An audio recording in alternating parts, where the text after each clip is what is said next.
नमस्कार दोस्तों, स्वागत है आपका एक बार फिर से मेरे YouTube चैनल पर KWS क्लासेज में। आज मैं बात करने वाला हूं BSc फर्स्ट ईयर में ऑर्गेनिक केमिस्ट्री के मोस्ट इम्पोर्टेंट क्वेश्चंस की, जिनकी एग्ज़ाम में आने की पूरी संभावना है। और एक तरीके से ये वीडियो आपके लिए वरदान साबित होने वाली है, क्योंकि इस वीडियो के द्वारा आप अच्छे से आप अपना पेपर अटेम्प्ट कर सकते हैं और अपनी तैयारियों में अच्छे से धार दे सकते हैं। तो चलिए स्टार्ट करते हैं। तो आप सभी को पता है ऑर्गेनिक केमिस्ट्री में कार्बनिक रसायन में वही सेम 5 यूनिट है। अब सबसे पहली बात, कई स्टूडेंट ऐसे हैं जिन्होंने अभी तक बिल्कुल भी पढ़ाई नहीं की है, तो उनके लिए भी ये वीडियो वरदान साबित होने वाली है। क्या पढ़े, कैसे पढ़े। तो कुछ लोग सिर्फ पास होने के लिए भी पढ़ रहे हैं कि हम सिर्फ पास हो जाएं, कुछ लोग अच्छे नंबर के लिए भी पढ़ रहे हैं। तो दोनों के लिए ये वीडियो साबित होने वाली है, क्योंकि ऑर्गेनिक केमिस्ट्री ऐसा सब्जेक्ट है, ऐसा पेपर है जिसमें अक्सर स्टूडेंट धोखा खा जाते हैं या क्वेश्चन भूल जाते हैं। तो इसका सॉल्यूशन हमने निकाला है, आपको इतना ज़्यादा पढ़ना नहीं पड़ेगा। तो देखिए, सबसे पहले कोई भी स्टूडेंट, चाहे वो अभी पढ़ना स्टार्ट किया है या फिर वो पहले से ही तैयारी कर रहा है, उसको सबसे पहले जो यूनिट देखनी है वो देखनी है फर्स्ट यूनिट देखनी है। कौन सी यूनिट देखनी है? फर्स्ट यूनिट देखनी है, जिसका नाम है रासायनिक अभिक्रियाओं की क्रियाविधि, मैकेनिज्म ऑफ ऑर्गेनिक रिएक्शन। अब देखो, इस यूनिट के अंदर हमारे पास कोई भी अभिक्रिया जब होती है तो उसमें कौन कौन सी चीजें काम में आती है, क्या क्या होता है, किस तरीके से रिएक्शन होती है, वो पूछी गई है। तो यहां पर मेनली आप उसी पर ही फोकस कीजिए।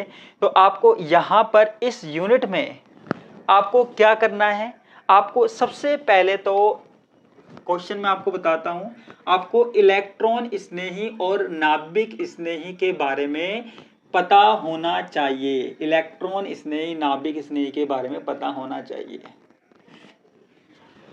क्योंकि कई बार एग्जाम में शॉर्ट नोट पूछा गया है इलेक्ट्रॉन स्नेही क्या है, नाभिक स्नेही क्या है, और आपको बहुत सारे रिएक्टेंट दे दिए जाते हैं, बहुत सारे आयंस दे दिए जाते हैं। आपसे पूछ लिया जाता है कि कौन सा इलेक्ट्रॉन स्नेही है, कौन सा नाभिक स्नेही है। लास्ट ईयर के क्वेश्चंस उठा के देख लीजिए, आपसे ये इलेक्ट्रोफाइल और न्यूक्लियोफाइल, इंग्लिश और हिंदी में भी मैं बता देता हूं, इनको बोलते हैं इलेक्ट्रोफाइल एंड न्यूक्लियोफाइल। न्यूक्लियोफाइल इनको बोलते हैं। तो ये आपके पास एग्जाम में बहुत बार क्वेश्चन पूछा गया है, तो अब की बार भी उम्मीद है इसमें से क्वेश्चन पूछा जाएगा। बिल्कुल 99% संभावना है, या तो इसकी डेफिनेशन पूछी जाएगी या फिर ऐसा किया जाएगा, आपके पास कुछ इलेक्ट्रोफाइल और न्यूक्लियोफाइल दे दिए जाएंगे और आपसे कहा जाएगा इनमें से इलेक्ट्रोफाइल को अलग कीजिए, न्यूक्लियोफाइल को अलग कीजिए। मैंने आपको बताया हुआ है इलेक्ट्रोफाइल जो इलेक्ट्रॉन से स्नेह करते हैं, यानी कि पॉजिटिव वाले, और जो नाभिक स्नेही होते हैं जो नाभिक से स्नेह करते हैं, यानी कि नेगेटिव वाले, ऐसा। तो पहला क्वेश्चन आपको फर्स्ट यूनिट में आपको इलेक्ट्रॉन स्नेही, नाभिक स्नेही आपको जरूर पढ़ना है टॉपिक, इसमें से क्वेश्चन आता है। क्लियर है? उसके बाद आपके पास एक शॉर्ट नोट वाला क्वेश्चन आता है, आपको शॉर्ट नोट पढ़ना है। देखो, शॉर्ट नोट आपके पास 4-5 शॉर्ट नोट है। कौन कौन से शॉर्ट नोट है? एक आपके पास है कार्बोकैटायन या कार्ब धनायन, कार्ब धनायन, कार्बोकैटायन। एक है आपके पास कार्ब ऋणायन। देखो, जिसको फर्स्ट यूनिट पढ़नी है, फर्स्ट यूनिट तो आपको मेरी प्लेलिस्ट में भी मिल जाएगी, फर्स्ट यूनिट आराम से मिल जाएगी, इसकी 4-5 वीडियो है, आप पढ़ सकते हो आराम से, कोई दिक्कत नहीं है, बिल्कुल फ्री। कार्ब एनायन, और इसके अलावा कार्बन मुक्त मूलक, ये ऐसे टॉपिक हैं बार बार पूछे जाते हैं। मैं आपको बिल्कुल बता दूं कि ये एग्जाम में बिल्कुल आते हैं। Carb free radical, free radical. इसके अलावा हमारे पास नाइट्रीन, बेंजाइन, ये आपके पास एग्जाम में आने वाले हैं। आप ये लगा लीजिए कि आपके पास ये, अगर आप टॉपिक पढ़ के जाते हो, ये वाला छोटी छोटी सी डेफिनेशन, छोटी छोटी सी। अब जिसके पास ये पेपर 10 नंबर का आता है, मतलब इस पेपर में अगर ये क्वेश्चन 10 नंबर का आता है, 10 में से कम 5 नंबर 6 नंबर ये कवर किया होगा। और कई यूनिवर्सिटी जहां पर कम नंबर का क्वेश्चन आता है, 6-7 नंबर का क्वेश्चन आता है, वहां पर भी कम से कम ये 3-4 नंबर का क्वेश्चन मिलेगा। ये मैं आपको बता दूं 100% आपको इनमें से क्वेश्चन मिलेगा, चाहे आप कोई सी भी यूनिवर्सिटी से हो, बिल्कुल मिलेगा इनके ऊपर। ठीक है, तो आपको इन चीजों पे फोकस करना है ज्यादा, क्योंकि ये मिलने वाला है आपको 100% बोल रहा हूं मैं, मिलने वाला है।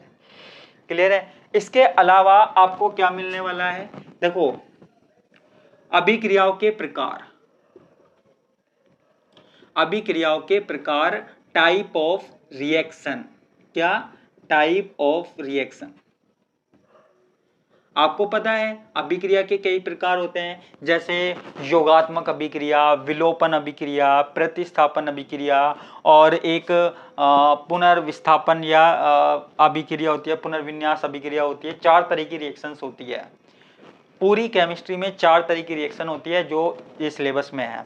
तो सबसे ज्यादा मोस्ट इंपोर्टेंट जो है वो है प्रतिस्थापन अभिक्रिया।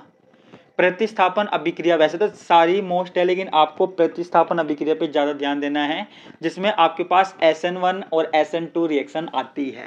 SN1 SN2 मतलब आप ये लगा लीजिए 70% चांस होते हैं इसको, बार बार SN1 SN2 या इनके बीच में डिफरेंस, SN1 SN2 के बीच में डिफरेंस बार बार दे दिया जाता है। तो आपको ये भी याद रखना है। वैसे तो इसमें और भी याद है, एक फॉर्मल चार्ज आपको ज्ञात करना आना चाहिए, छोटा सा है बस, क्या है किसी पे चार्ज ज्ञात करना है, कितना सा सिंपल सा क्वेश्चन है। वैसे तो देखो आपको एक पूरा क्वेश्चन इस वाले भाग में से मिल जाएगा, लेकिन फिर भी आप फॉर्मल चार्ज और पढ़ लीजिए, तो ये जो क्वेश्चन है इसमें से आपको मिल जाएगा, एक क्वेश्चन मिल जाएगा। अथवा वाले क्वेश्चन की नहीं कह सकता, लेकिन आपको लगभग इसमें आपको मिल जाएगा, पूरा का पूरा क्वेश्चन मिल जाएगा पहले यूनिट में। और ये टॉपिक जो है ना, छोटे छोटे से टॉपिक है, छोटे छोटे से। ये कार्बोकैटायन छोटा सा टॉपिक है, कार्बेनायन छोटा सा टॉपिक है। आप चाहे तो मेरी प्लेलिस्ट में देख सकते हो, ये पूरी की पूरी यूनिट है, तो इसमें कोई प्रॉब्लम लेने वाली बात है ही नहीं। ठीक है, तो आप ये मत सोचिए कि यहाँ पर क्या करना है क्या नहीं करना है। तो ये बात किसकी हो गई, पहली यूनिट की बात हो गई। तो पहली यूनिट में डन रहा कि आप सबसे पहले क्या तैयार करोगे, इलेक्ट्रोफाइल, न्यूक्लियोफाइल, और ये शॉर्ट नोट तैयार करोगे, कार्बोनायन, कार्बोनायन, कार्बन मुक्त मूलक, नाइट्रोजन, बेंजाइन, और SN1 SN2 डन रहा। डन कर दूं तो ये वाली जो सारी चीजें हैं वो आपको बिल्कुल करनी है, बिल्कुल आज कसम खा लो कि ये वाली चीजें हम करके जाएंगे, क्योंकि ये एग्जाम में आने वाली है। तो एक यूनिट का काम हो गया है, यानी कि पास होने का कुछ काम तो हो गया, 10 नंबर का काम हो गया, 8 नंबर का, 7 नंबर का काम हो गया किसी के। तो पहली यूनिट तो हमने कर दी सफाया। अब हमारे पास आती है दूसरी यूनिट। दूसरी यूनिट हमारे पास क्या है, त्रिविम रसायन। त्रिविम रसायन, स्टीरियो केमिस्ट्री, स्टीरियो केमिस्ट्री। अब देखो त्रिविम रसायन की बात की जाए तो देखो यहां पर आपको पता है हर यूनिट में से 2 क्वेश्चन आते हैं, तो दोनों क्वेश्चन की बात करते हैं। तो देखो आपको क्या करना है, जिसको पहला क्वेश्चन तैयार करना है, ठीक है। देखो आप सिलेबस देखना, सिलेबस में जहां से स्टार्ट है स्टीरियो, जहां से ये सेकंड वाली यूनिट स्टार्ट है, और इसका जो भाग कहां खत्म है, आरएस, वहां तक आपको एक क्वेश्चन मिल जाएगा। आपके पास सिलेबस होगा, सिलेबस नहीं है तो मेरे ऐप में जाकर देख सकते हो, KWS क्लासेज में जाकर देख सकते हो, KWS डालना प्ले स्टोर पर, वहां पे जाकर सिलेबस आप देख सकते हो, मिलान कर सकते हो। तो आपको 2 क्वेश्चन मिलेंगे। एक क्वेश्चन तो आपको मिलेगा स्टीरियो आइसोमेरिज्म में, RS तक मिलेगा, और एक आपको मिलेगा जियोमेट्रिकल आइसोमेरिज्म में, ज्यामितीय समावेशिता में। ठीक है, अब आपको देखो सीधी सी बात है, 2 क्वेश्चन आएंगे, इनमें से एक क्वेश्चन आपको करना है।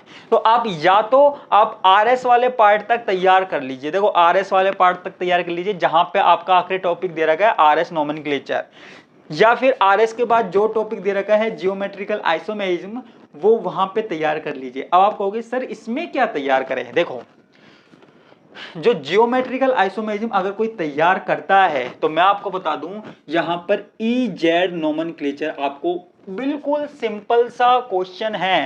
देखो इसमें और इसमें EZ RS नोमेनक्लेचर आप ढंग से रट लीजिए, याद कर लीजिए, EZ और RS नोमेनक्लेचर ढंग से याद कर लीजिए।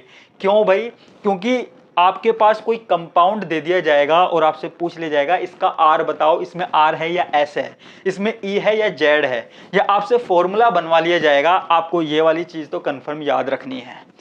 आर एस ई जेड या आर एस, ये आपको कंफर्म याद रखनी है। ठीक है, ये आर एस वाली जो आती है वो पहले वाले पार्ट में है और ई जेड वाली दूसरे वाले भाग में है। ठीक है, इसके अलावा आपको क्या याद रखना है, इसके अलावा आपको इस वाले पार्ट में element of symmetry, element of symmetry आपको याद रखनी है। सममिति के तत्व, सममिति के तत्व, देखो आर एस ई जेड में से तो क्वेश्चन आएगा, 100% क्वेश्चन आएगा आर एस और ई जेड में से। लिख के ले लो कि आर एस ई जेड तो हमें सबसे पहले तैयार करना है, और इसके जो नंबर है वो फ्री के नंबर है, क्योंकि आपको सिर्फ आर लिखने का एक नंबर दे रहा है कोई, एक या आधा नंबर दे रहा है, ई जेड लिखने का कोई एक या आधा नंबर दे रहा है, तो इससे बड़ी बात क्या होगी। तो आर एस ई जेड का क्वेश्चन तो आपके पास 101% आएगा, जिसमें आपको बताना होता है कि ये सिस है या ट्रांस है। ठीक है, इसके अलावा आपको 3 कंपाउंड में बताता हूं कौन कौन से, एथेन, ब्यूटेन, ठीक है, और साइक्लोहेक्सेन, साइक्लोहेक्सेन। ये वाला टॉपिक आप ये याद रखो, ये भी आपके पास 90% आने के चांस है। ये जो आपके पास सेकेंड यूनिट है ना, इसमें जो दूसरा वाला पार्ट है वहां पे इनका कंफर्मेशन पूछा जाएगा। जो आपने पढ़ा है ना ग्रसित रूप, सांत्रित रूप, तो इनके ग्रसित और सांत्रित रूप आपसे बनवा ली जाएंगे, इक्लिप्स और स्टैगर्ड फॉर्म आपसे बनवाई जा सकती है। तो ये वाला जो पार्ट है इसमें आपको ये याद रखना है। देखो मैं आपको ज्यादा नहीं बता रहा हूं, जो मैं आपको पूरा कंफर्म है जो आते हैं वो मैं आपको बता रहा हूं। ठीक है, तो सेकंड वाले पार्ट में क्या रहा कि आपको क्या पढ़ना है, ईजेड पढ़ना है और ये पढ़ना है, ये कंफर्मेशन पढ़ना है ज्यादा। वैसे तो आप सारा पढ़ लीजिए, बहुत सिंपल यूनिट है, बहुत सिंपल यूनिट है, सरल यूनिट है, लेकिन फिर भी आप अगर कम चाहते हो तो ईजेड तो आपको पढ़ना ही है और ये कंफर्मेशन पढ़ना है। और ऊपर वाले पार्ट में आर एस आपको पढ़ना है, एलिमेंट ऑफ सिमेट्री पढ़नी है, और इसके अलावा आपको प्रतिबिंब समावेवी और विवरिम समावेवी, एक टॉपिक है प्रतिबिंब समावेवी और विवरिम समावेवी क्या है, तो उनके बारे में आपको पढ़ना है। ऐसे तो कुछ भी आ सकता है, लेकिन ये चीजें मोस्ट हैं बिल्कुल। ये लगा लीजिए पहले आप ये टॉपिक तैयार कर लीजिए, देखो फिर बाद में आप दूसरे टॉपिक तैयार करते रहिएगा, मुझे नहीं पता फिर आप पूरा पढ़ता रहिएगा, लेकिन आप ये टॉपिक तैयार कर लीजिए। आपके मुश्किल से ये काम है, जो फर्स्ट यूनिट मैंने आपको बताई थी ना, वो मुश्किल से कितनी देर का काम है, वो है कम से कम 45 मिनट का काम है। और ये वाला जो काम मैंने बताया आर एस ई जेड, अगर समझ में आ गया, आर एस ई जेड किस किस को नहीं आता मुझे बताना, आर एस ई जेड में किस किस को प्रॉब्लम होती है। मैं एक 10 मिनट की क्लास लूंगा, R S E Z complete करा दूंगा आपका, 10 मिनट की क्लास में ये कंफर्मेशन करा दूंगा। अगर मैं 20 मिनट की वीडियो क्लास ले लूँ ना, तो ये पूरी की पूरी सेकंड यूनिट आपकी कंप्लीट करा दूँ फटाफट फटाफट, अगर आपको प्रॉब्लम आती है तो। लेकिन मैं कहता हूँ आप खुद तैयार कीजिए, अच्छे से तैयार कीजिए, आप ये आधे घंटे में आप पूरी की पूरी यूनिट तैयार कर सकते हो। ये जो टॉपिक है पहले आप देख लेना, कौन से प्रतिबिंब समावेवी, दर्पण प्रतिबिंब समावेवी है, विवरिम समावेवी है, एनेंसियोमर, डायस्टेरियोमर, एलिमेंट ऑफ सिमेट्री, सममिति के तत्व, इसके अलावा आर एस नोमेनक्लेचर आपको पढ़ना है पहले वाले भाग में। दूसरे वाले भाग में ज्योमेट्रिकल आइसोमेरिज्म में दूसरे वाले देखो, और आइसोमेरिज्म क्या होता है वो थोड़ा बहुत तो आपको पढ़ना है पहले वाले भाग में, और दूसरे वाले भाग में आपको क्या पढ़ना है, ईजेड, और ये कंफर्मेशन पढ़नी है किसकी, एथेन की, ब्यूटेन की, साइक्लोहेक्सेन की, इनमें से एक तो आएगी। क्लियर है, इनमें से एक तो आएगी। ये आपके पास कौन सी यूनिट हो गई, दूसरी यूनिट हो गई। तो ये 2 यूनिट तो आपका बेड़ा पार करा देगी, आपको पास करा देगी, लिख के ले लीजिए। अब आप सोचेंगे मैं बताऊंगा तीसरी यूनिट के बारे में, तीसरी यूनिट के बारे में, लेकिन नहीं, मैं आपको तीसरी यूनिट के बारे में नहीं, पहले बताऊंगा आपको फोर्थ यूनिट के बारे में। आप कहोगे ऐसा क्यों, तीसरी यूनिट क्यों नहीं बता रहे। देखो तीसरी यूनिट में भरी हुई है रिएक्शन, आप में से ज्यादा लोग जो होंगे वो रिएक्शन के चक्कर में फंस जाएंगे, ठीक है, और मैं आपको रिएक्शन के चक्कर में फंसाना चाहता नहीं हूं। क्लियर है, तो आपको सबसे पहले क्या करना है, फोर्थ यूनिट को देखना है। इसमें आपको सबसे पहले एरोमेटिसिटी, एरोमेटिसिटी, एरोमेटिकता, एरोमेटिकता के बारे में आपको थोड़ा सा पढ़ना है कि एरोमेटिक यौगिक कौन से होते हैं, उनके क्या क्या गुण होते हैं, क्योंकि कई बार पूछा गया है एरोमेटिकता क्या है। और हकल का रूल, वर्ल्ड फेमस हकल का नियम, हकल का नियम आपके पास आता है। या तो आपके पास सीधा सीधा पूछ लिया जाएगा हकल का नियम क्या है, हकल का नियम बताइए, या फिर क्या किया जाएगा, या फिर आपसे एक काम करेंगे, आपको कुछ जैसे कोई सी भी संरचना आपको बना के दे दी, जैसे ये संरचना आपको बना के दे दी और आपसे पूछ लिया बताइए कि यह हकल के नियम को फॉलो करता है या नहीं करता। आपके पास 5-6 कंपाउंड दिए जा सकते हैं और आपसे पूछा जा सकता है कि यह हकल के नियम को फॉलो करता है नहीं करता। आपकी बुक उठा के देखना, आपको उसमें कई एग्जाम्पल मिल जाएंगे। तो ये क्वेश्चन, अब मैं तो कौन कौन से एग्जाम्पल बताऊं, जैसे आपके पास मान लीजिए ये एग्जाम्पल दे दिया, कई बार आया हुआ है, आपसे पूछ लेगा ये हकल को फॉलो करता है नहीं करता, ये हकल को फॉलो करता है नहीं करता, ये हकल को फॉलो करता है नहीं करता। ये इस तरीके से आपके पास कुछ उदाहरण दे दिए जाएंगे, कुछ एग्जाम्पल दे दिए जाएंगे और आपसे पूछेगा हकल के नियम को फॉलो करता है नहीं करता। ये क्वेश्चन हर बार पूछा जाता है, कम से कम 2-3 नंबर का तो पूछा जाता है। और अब की बार भी ये पूछा जाएगा, या तो एरिमेटिसिटी और ये हकल का रूल आपको जरूर जरूर जरूर पूछा जाएगा। क्लियर है। इसके अलावा बेंजीन की स्ट्रक्चर आप इस वाले पार्ट में देखना चाहो तो देख लेना, वैसे जरूरत पड़ेगी नहीं, लेकिन बेंजीन की संरचना आप देख लेना, बेंजीन की स्ट्रक्चर देख लेना पहले वाले पार्ट में। क्लियर है। अब इसका दूसरा वाला पार्ट, ये तो फर्स्ट पार्ट की बात हो गई। फर्स्ट पार्ट में मैंने केवल एरोमेटिकता बताई है और हकल का नियम बताया है, ये है और आपको यही तैयार करना है। टाइम बचता है तो बेंजीन की स्ट्रक्चर देख लेना।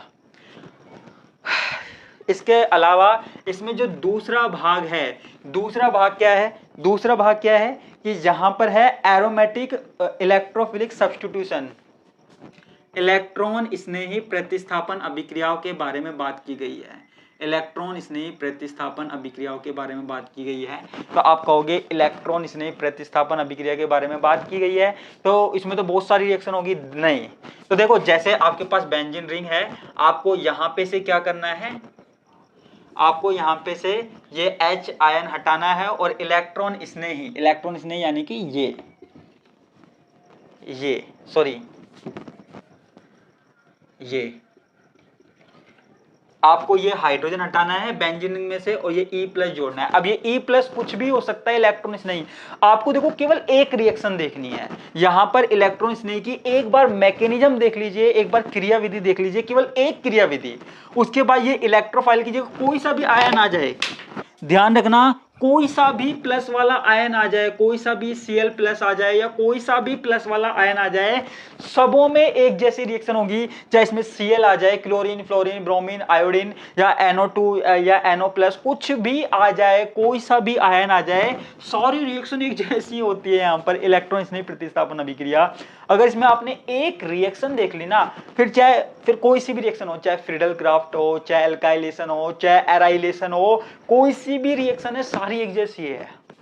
तो आप मुझे जरूर बताना कि आपको समझ में आती है या नहीं आती। मैं आपको एक हो सकता है एक वीडियो बनाऊं, उसमें आपको बता दूं कि एक तरह की रिएक्शन क्या चेंज करना है। बस आपको एक तरह की रिएक्शन पता होनी चाहिए इलेक्ट्रोफिलिक प्रतिस्थापन अभिक्रिया में, इलेक्ट्रॉन स्नेही प्रतिस्थापन अभिक्रिया में, और सारी तरह की रिएक्शन कर सकते हो। एक रिएक्शन पढ़ी, केवल एक रिएक्शन पढ़कर आप ये पूरा का पूरा भाग कंप्लीट कर सकते हो। कितनी सिंपल सी बात है ना, इसलिए मैंने 4th यूनिट बताई है। तो आप में से देखो जो रिएक्शन वाला पार्ट पढ़ना चाहते हैं वो रिएक्शन वाला पार्ट पढ़ लेना, सेकंड वाला जो नहीं पढ़ना चाहते वो हकल के रूल को और एरोमेटिकता को पढ़ लीजिए। इसमें से क्वेश्चन आना पक्का है, 100% पक्का है। तो ये कौन सी यूनिट की बात हो गई, ये 4th यूनिट की बात हो गई।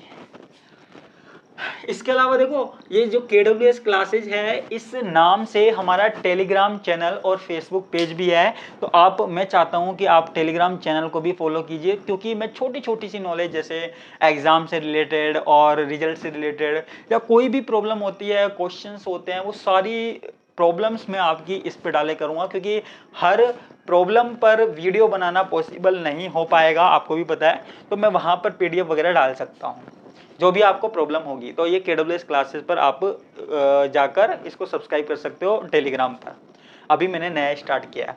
इसके बाद देखो आपके पास फर्स्ट यूनिट हो गई, सेकंड यूनिट हो गई, अब 4th यूनिट हो गई, 3 यूनिट हो गई, यानी कि आपका कितना % काम हो गया, ये लगा लीजिए आपका लगभग 60% का काम हो गया। कितना काम हो गया, 60% हो गया। 60% आपकी इतनी आसानी से आ रही है, और क्या लेंगे।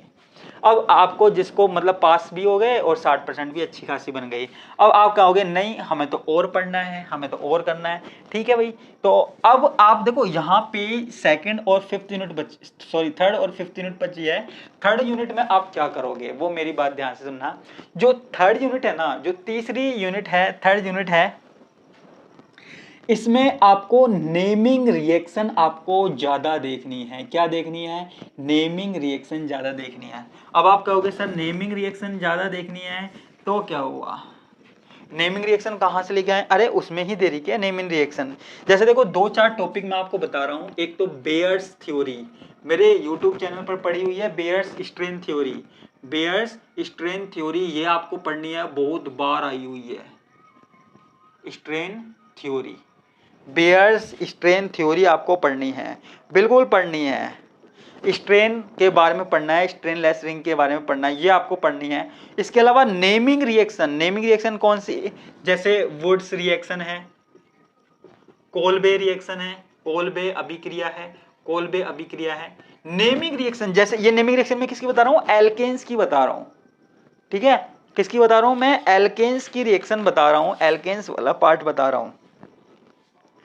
इसके अलावा आपको हेलोजिनेशन, हेलोजिनेशन आपको पढ़ना है, हेलोजनीकरण, हेलोजनीकरण, हेलोजिनेशन पढ़ना है, बेयर्स स्ट्रेन थ्योरी। और कोलबे अभिक्रिया, वुड्स अभिक्रिया, कोरे हाउस अभिक्रिया, नेमिंग रिएक्शन। यार क्या जा रहा है यार, देख लेना, अभी तो एग्जाम है, टाइम है आपके पास, देख लेना। ये नेमिंग रिएक्शन आप जरूर देख लेना, मेरे कहने से नेमिंग रिएक्शन देख लेना, नेमिंग रिएक्शन जरूर आती है। नेमिंग रिएक्शन देखोगे, जो भी है मार्कोनिकोफ का नियम है और जो भी है नेमिंग रिएक्शन है वो आप जरूर जरूर जरूर देखिएगा, तो आपके काम में आने वाली है, ठीक है। नेमिंग रिएक्शन वैसे तो आप सारा देख सकते हो, लेकिन नेमिंग रिएक्शन पे आप ज्यादा ध्यान देना। और जैसे डील्स एल्डर अभिक्रिया, मुझे मिल नहीं रही लेकिन डील्स एल्डर अभिक्रिया है, ये कई बार पूछी गई है एग्जाम में, डील्स एल्डर अभिक्रिया। ये डील्स एल्डर अभिक्रिया, डील्स एल्डर रिएक्शन आपको पढ़नी है, ये मोस्टली आई हुई है कई बार, क्लियर है। तो नेमिंग रिएक्शन पे आपको ज्यादा ध्यान देना है, ज्यादा ध्यान इस पे देना है, क्लियर है। तो ये एल्केन और साइक्लो एल्केन। इसके अलावा देखो आप एक काम कर सकते हो, अगर आपको इस यूनिट में और भी ज्यादा पढ़ना है तो इसको दो भागों में डिवाइड कर लीजिए। एक पार्ट तो आपका एल्केन और साइक्लो एल्केन वाला है, आप एल्केन और साइक्लो एल्केन वाला पार्ट पूरा पढ़ लीजिए, आपको एक क्वेश्चन पूरा कंप्लीट मिल जाएगा।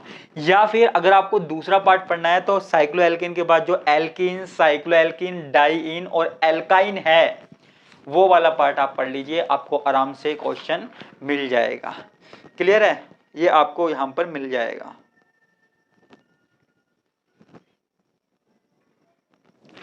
तो ये आपके पास क्या हो गई, तीसरी यूनिट की बात हो गई है हमारे पास। ज्यादा मैंने आपको नहीं बताया है, ये मोस्ट इंपोर्टेंट टॉपिक है। इसके अलावा मैंने दो भागों में बांट दिया है, एल्केन और साइक्लो एल्केन आप पढ़ लीजिए, और वो नहीं पढ़ना चाहते तो उसके बाद बचा हुआ पढ़ लीजिए, ये मैंने आपको बांट दिया।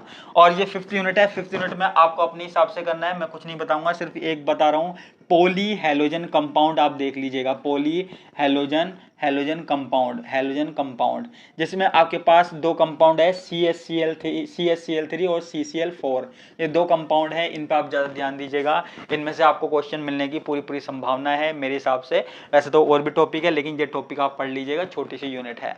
तो ये आपके पास मैंने पूरा निचोड़ रख दिया है यहाँ पर कि क्या आ सकता है क्या नहीं आ सकता। फिर भी आपको कुछ डाउट लगता है तो आप पूछिए ना, कमेंट बॉक्स में पूछिए, मेरा व्हाट्सअप नंबर आपको डिस्क्रिप्शन में मिल जाएगा, उसमें पूछिए कहाँ पे दिक्कत आ रही है। मैंने पूरी मेहनत से ये वीडियो तैयार किया है कि ऐसा भी नहीं है कि मोस्ट क्वेश्चन जैसे बता देते हैं, किसी ने 3 क्वेश्चन बता दिए, किसी ने 4 क्वेश्चन बता दिए, ले भाई हो गया हमारा काम, ऐसे बताओ। मेरे को किसी का फ्यूचर खराब नहीं करना है, तो मैं पहले से ही सेफ लेकर चल रहा हूँ। और देखो सीधी सी बात है, कितनी देर का है ये, कम से कम 5-6 घंटे में आपकी ये ऑर्गेनिक केमिस्ट्री तैयार हो रही है, तो क्या बुराई है। वो तो आप में से कुछ लोग नए जुड़े होंगे तो आपको लग रहा होगा ये मुश्किल है, जो पुराने लोग जुड़े हुए हैं मुझसे, जो पुराने स्टूडेंट जुड़े हुए हैं उनको पता है कितनी आसानी से तैयार हो जाता है। सेकंड ईयर वाले, थर्ड ईयर वालों को पता है, आप तो अभी फर्स्ट ईयर में हो, आपको क्या पता है, लेकिन सेकंड ईयर थर्ड ईयर वालों को पता है कि सर जो बताते हैं कितनी आसानी से। मैंने ज़्यादा कोई हार्ड टॉपिक नहीं बताए हैं, ऐसे टॉपिक बताए हैं जो बिल्कुल सिंपल है और एग्जाम में आने लायक है।